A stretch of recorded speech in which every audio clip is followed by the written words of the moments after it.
유대인은 주 예수와 선지자들을 죽이고 우리를 쫓아내고 하나님을 기쁘시게 하지 아니하고 모든 사람에게 대적이 되어 우리가 이방인에게 말하여 구원받게 함을 그들이 금하여 자기 죄를 항상 채우며 노하심이 끝까지 그들에게 임하였느니라. 영국의 어느 목사님이 여행을 다녀와서 그 마을 신문에 이런 글을 실었습니다. 혼잡한 기차였지만 하나님께서 빈자리를 주셔서 편히 앉아서 여행을 할 수가 있었음을 하나님 앞에 감사를 드립니다 라고 하는 그런 짤막한 감사의 글을 실었습니다. 그 다음날 같은 마을에 살고 있는 무신론자도 동네 그 신문에 기사를 썼는데, 나도 어제 목사님이 탔던 그 기차를 탔었습니다. 하나님의 은혜인지 뭔지는 모르겠지만 나도 다행히 처음부터 자리를 잡았습니다. 그러나 옆에 서 있는 노인이 있기에 그분께 자리를 양보했기 때문에 나는 목적지까지 서서 여행할 수밖에 없었습니다 라는 글이었습니다. 참 이 글은 목사님을 비웃는 그런 글이었습니다.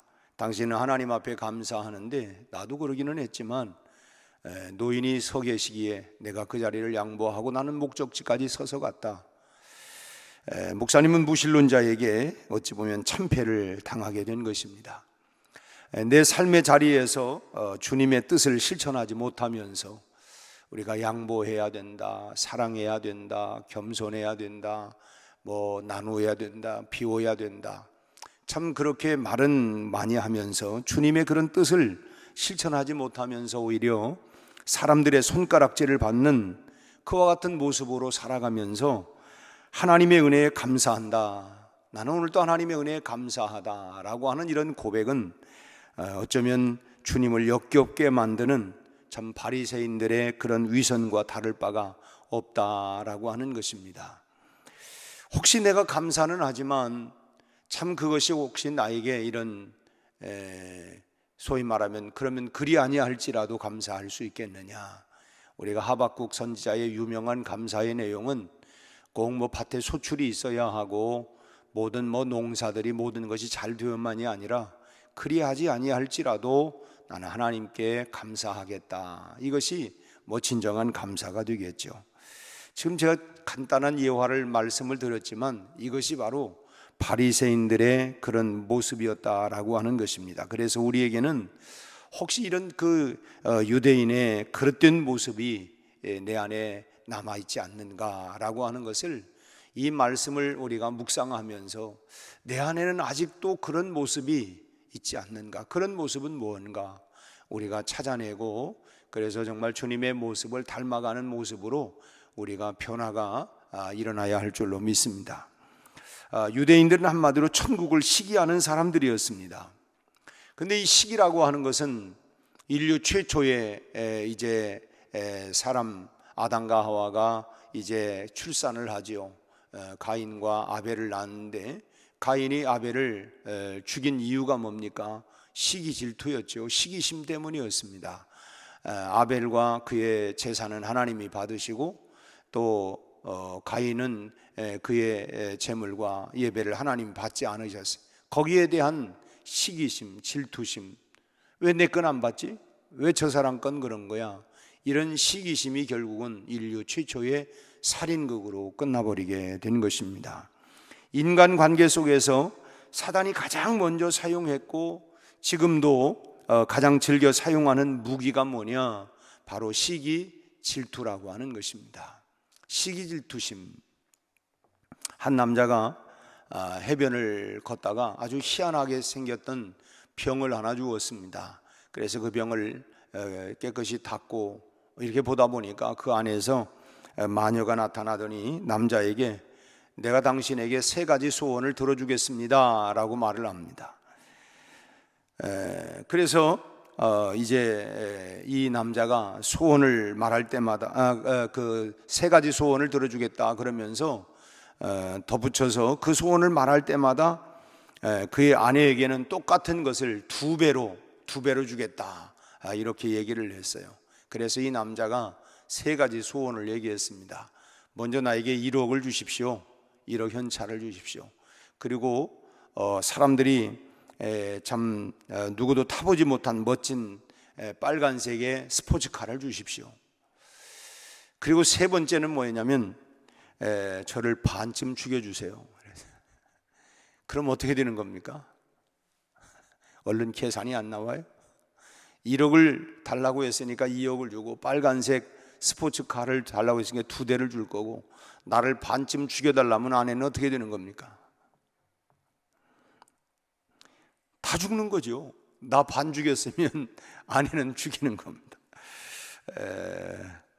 뭐 심각한 얘기는 아니고 제가 유머스러운 얘기를 한 겁니다. 시기와 질투라고 하는 것은 좀 거리가 있는 이야기 같지만, 이 시기와 질투심에 사로잡히게 된 사람은 그 사람을 아주 죽일 수 있다고 하면, 상대방을 아주 죽일 수 있다고 한다면 거꾸로 자신은 반쯤 죽을 수 있다라고 하는 것입니다. 결국은 시기 질투가 사람을 해악을 끼치고 망하게 만든다라고 하는 것이죠. 그렇게 무서운 것이 바로 시기 질투입니다. 그런데 이것이 우리가 신앙 안에서도 이 시기 질투는 아주 무서운 결과를 가져오고 있습니다. 오늘 본문 말씀을 보면 유대인들이 15절 말씀을 보면 유대인은 주 예수와 선자들을 죽이고 우리를 쫓아낼 뿐만 아니라 마지막에 뭡니까? 모든 사람에게 대적이 되었다. 모든 사람에게 대적이 된다. 그 시기 질투심이 사람들을 쫓아내고, 그리고 뿐만 아니라 대적이 된 그 한마디 속에 바로 예수 믿는 사람들을 향한 유대인들의 그 극심한 시기 질투심이 담겨져 있다라고 하는 것을 알 수가 있다고 하는 것입니다. 사실 예수님을 받아들이든 거절하든 그 사람들이 예수님을 받아들이든 그렇지 않든 그것은 각자가 알아서 선택할 일이지, 예수님을 반대하는 유대인들이 그렇게 적극적으로 나서서 저지할 일은 아니다 하는 것입니다. 아니 우리가 그렇잖아요. 자기가 좋아서 그렇게 따라서 그렇게 한다고 하는데, 또 우리로 얘기한다면 은혜 받고 그렇게 한다고 하는데, 그거에 대해서 그냥 니캉내캉하고 그걸 시기 질투할 이유가 전혀 없지 않습니까? 더욱이 예수님은 성경에 위배되는 일을 하신 적이 없습니다. 인자는 성경을 이루려 하심이라, 예수님께서 오히려 성경에 기록된 그대로 어김없이 예언을 이루셨습니다. 유대인들은 예수님께서 하나님을 모욕하는 참남한 죄, 소위 말하면 신성 모독죄다라고 하는 것 주장하면서 예수님을 죽였지만은, 사실은 백성들 앞에서 드러나는 예수님의 그런 진리의 모습 속에서 시기와 질투심을 느낀 것이 결국은 예수님을 죽이게 되는 실제적인 원인이었습니다. 자기들은 말로는 다 했죠. 말로는 참 다 했는데 실제로는 그런 모습이 없는데, 예수님은 참 진리이시고 그 진리일 뿐만 아니라 그 말씀대로 살아가는 모습 속에서 시기 질투심을 느끼게 되는 거예요. 그래서 겉으로는 참 신성모독죄니 하나님을 참남하게 했느니 얘기를 하지만, 실제 죽였던 이유는 시기 질투심에서 시작이 됐다고 하는 것입니다. 그래서 예수님은 이런 유대 지도자들의 모습을 아주 분명하게 정죄를 했는데, 마태복음 23장 13절 이하의 말씀을 보면, 화 있을진저 외식하는 서기관들과 바리새인들이여, 너희는 천국문을 사람들 앞에서 닫고 너희도 들어가지 않고 들어가려 하는 자도 들어가지 못하게 하는도다. 화 있을진저 외식하는 서기관들과 바리새인들이여, 너희는 교인한 사람을 얻기 위하여 바다와 육지를 두루 다니다가 생기면 너희보다 배나 더 지옥 자식이 되게 하는도다. 그러니까 바로 이 바리새인과 서기관들, 이 사람들은 천국문과 상관이 없는 사람들이 아니었습니다. 누구보다도 천국문에 가까이 있는 그런 사람들이었습니다. 또 남보다 뒤처진 사람들이 아니지요. 이 사람들은 남들보다 앞서 있는 사람들이었습니다. 하나님 앞으로 사람들을 데려오지 않는, 소위 말하면 전도하지 않은 사람들이 아니었어요. 누구보다도 그 일에 열심을 내서 참 바다와 육지를 두루 다니는, 그래서 참 열심히 다니면서 사람들을 찾아내고 인도했던 그런 사람들이었습니다. 그런데 그들은 사람들이 들어가지 못하도록 천국 문을 닫아버리고 자기도 들어가지 않는다고 하는 말씀입니다. 데려다 놓고 그게 아니야 저게 아니야 오히려 들어가지 못하도록, 그뿐 아니라 기껏 사람을 하나님 앞으로 인도해 놓고는 그 사람들을 자기보다 참 배나도 지옥 자식을 만들려고 그렇게 애를 썼다는 것입니다. 이건 무엇을 말하는 거냐면, 누구보다도 주님과 참 가까이 있다가도, 또 누구보다 신앙 앞에 서 있다가도, 또 누구보다 열심을 내다가도 이 시기라고 하는 올무에, 사단의 올무에 매이게 되면 이런 비참한 몰골이 될 수 있다라고 하는 것이 바로 주님의 경고라고 하는 것입니다. 이 시기심이 앞서 말씀드린 것처럼 인류의 최초의 살인극도 시기심 때문에 시작이 되었어요. 결국 이 시기라고 하는 것이 계속해서 이게 시작부터가 아니라 오늘 지금도 역시 이 시기라고 하는 것이 발동이 되어지면, 사단의 올무에 우리가 쌓이게 되어지면 결국은 이런 비참한 꼴이 된다라고 하는 것입니다. 그것이 바로 유대 지도자인 바리새인들과 서기관들의 모습이었다. 그래서 그들을 향하여 화 있을진저 7번씩이나 예수님께서 경고의 메시지를 그들에게 했던 것입니다. 다 좋은데 남이 나보다 앞서가는 것은 보지를 못하는 것입니다. 나보다 잘하는 꼴을 보지 못하고, 나보다 열심히 있는 꼴을 보지 못하고, 나보다 높아지는 꼴을 보지 못하고, 이게 다 뭐냐면 마음 가운데 이 시기심 때문이라고 하는 것입니다. 참 아브라함이 참 아름다운 모습은 네가 우하면 나는 좌하겠다, 네가 선택권을 주기도 하고, 또는 세례 요한이 그는 흥하여야 하고 나는 쇠하여야 하리라, 참 자기 자신을 비우고 내려놓는 이런 모습은 정말 아름다운 모습이죠. 물론 예수님도 겸손과 섬김의 아름다운 모습을 일평생 보여주셨습니다. 참 우리 안에도 혹시 이런 모습은 있지 않는가? 나보다 더 열심히고 더 잘하고 나보다도 뭔가 이렇게 그런 모습에 대해서 시기심을 가지고 끌어내리려고 하는 참 그런 모습들이 때로는 참 보이는 게 있지 않습니까? 예컨대 누가 열심을 내면 그래 얼마나 가나 보자, 나도 학년에는 다 그랬는데 얼마 못 갈걸, 은근슬쩍 그런 마음들이 결국은 다 우리 안에 시기심에서부터 시작이 되는 것이죠. 그것은 결국 사단의 역사입니다. 시기와 질투는 결국 나로 하여금 살인자가 되도록, 물론 실제로 사람을 목숨을 끊는다는 것보다 그 마음을 상하게 만들고 그 마음에 열심내는 것을 아주 그냥 주저앉혀 버리게 되어지고, 결국은 살인 행위와 같은 이런 일들이 뭐가 이 시기심이라고 하는 것이 그렇게 만들어 간다는 거예요. 유대인들은 예수님까지도 자신의 질투의 희생물로 삼았습니다.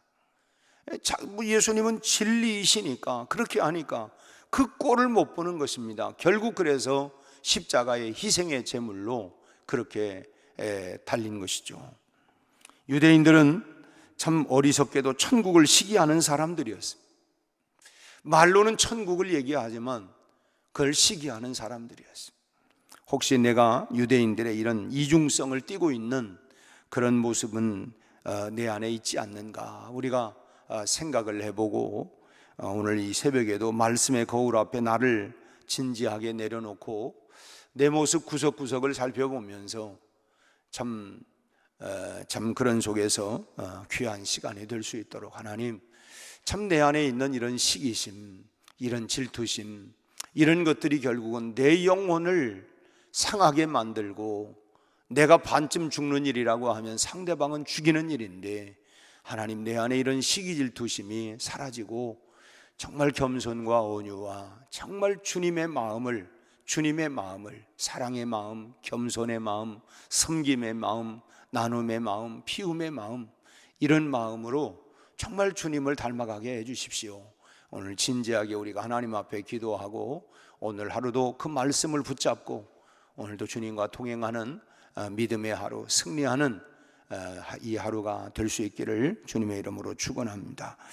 하나님 아버지, 오늘 이 아침 우리는 바리새인 서기관들 주님으로부터 누누이 화 있을진저 하면서 책망을 받았던 그들의 모습을 우리는 보면서 혹시 내 안에는 그런 책망받을 만한 그런 모습은 내 안에 있지 않는지 하나님 이 아침에 주님의 말씀의 거울 앞에 나 자신들을 비춰보며 하나님 바라볼 수 있게 하여 주옵소서. 원컨대 우리 안에 있는 행여 미움 또는 다툼, 시기, 질투 이런 하나님의 악한 영들이 사라지게 하여 주시옵시고 우리 아버지 하나님 늘 겸손과 온유와 사랑과 섬김과 우리 아버지 하나님 피움과 나눔 우리 하나님이여 이런 마음들 이런 영을 우리에게 허락하여 주옵소서. 오늘 또 아버지 하나님 사람들을 세워가고 격려하고 일으키며 참으로 하나님 서로 돌아보아 사랑과 선행을 격려하고 하나님 모이기를 힘써 나갈 수 있는 하나님의 이런 일에 우리가 쓰임받게 하여 주시옵시고 천국을 가로막는 자가 아니라 천국의 문을 열어놓고 함께 하나님이여 갈 수 있는 신앙의 동지들, 믿음의 동지들이 다 되게 하여 주옵소서. 아버지 하나님 70년의 역사를 이어오는 동안 성령 하나님께서 하나님의 인도해 주심과 같이 하나님 우리가 신앙의 믿음의 그루터기가 되어지고 우리 아버지 하나님 그래서 하나님이 우리 백운교회에 든든한 하나님이여 터가 되어 우리 터전 후에 다음 세대들이 잘 신앙으로 세워져 가게 하여 주옵시고 주님 오시는 그날까지 하나님 늘 성령 충만 은혜 충만 사랑 충만한 교회를 세워갈 수 있는 일에 우리가 그루터기가 되게 하여 주시옵소서. 우리 아버지 하나님 나의 터위에 더욱더 하나님 세워져 가게 하여 주옵시고 하나님 베드로를 향하여 참으로 그의 신앙 고백을 하나님이여 통해서 하나님이여 주님의 교회가 세워지겠다고 주님 말씀하신 것처럼 우리의 하나님이여 고백과 섬김 후에 하나님 교회가 더욱 든든하게 세워지게 하여 주셔서 하나님의 나라가 더욱 확장되어 나갈 수 있도록 우리 하나님 축복하여 주옵소서. 오늘 이 아침에도 우리 각각의 기도의 제목을 가지고 주님의 보좌 앞으로 나아갑니다. 너는 내게 부르짖으라 내가 내게 응답할 것이며 크고 비밀한 일을 너희에게 보여주겠다고 주님 약속하셨습니다. 우리 아버지 하나님, 우리가 하나님 힘겨운 마음으로 답답한 마음으로 때로는 곤고한 마음으로 아픈 마음으로 상한 마음으로 어떤 마음을 가지고든 참으로 인생에 수고하고 무거운 짐을 가지고 주 앞에 엎드려 하나님이여 나아갈 때에 하나님께서 하나님이 우리에게 가장 좋은 것으로 가장 선하게 역사해 주실 줄로 믿습니다. 오늘 또 아버지 하나님 낙심의 영들이 다 물러가게 하시고 우리 안에 소망과 비전과 열정들이 일어나게 하여 주옵시고 주님으로 인하여 다시 한번 우리가 일어나 빛을 발할 수 있도록 새 힘과 능력을 더하여 주옵소서. 하나님의 성령으로 충만하게 하여 주옵시고 오늘 또 주님과 동행하는 믿음의 하루 그리고 승리하는 하루 주께 영광 돌리는 이 하루가 되게 하여 주옵소서. 예수님 이름으로 기도하옵나이다. 아멘.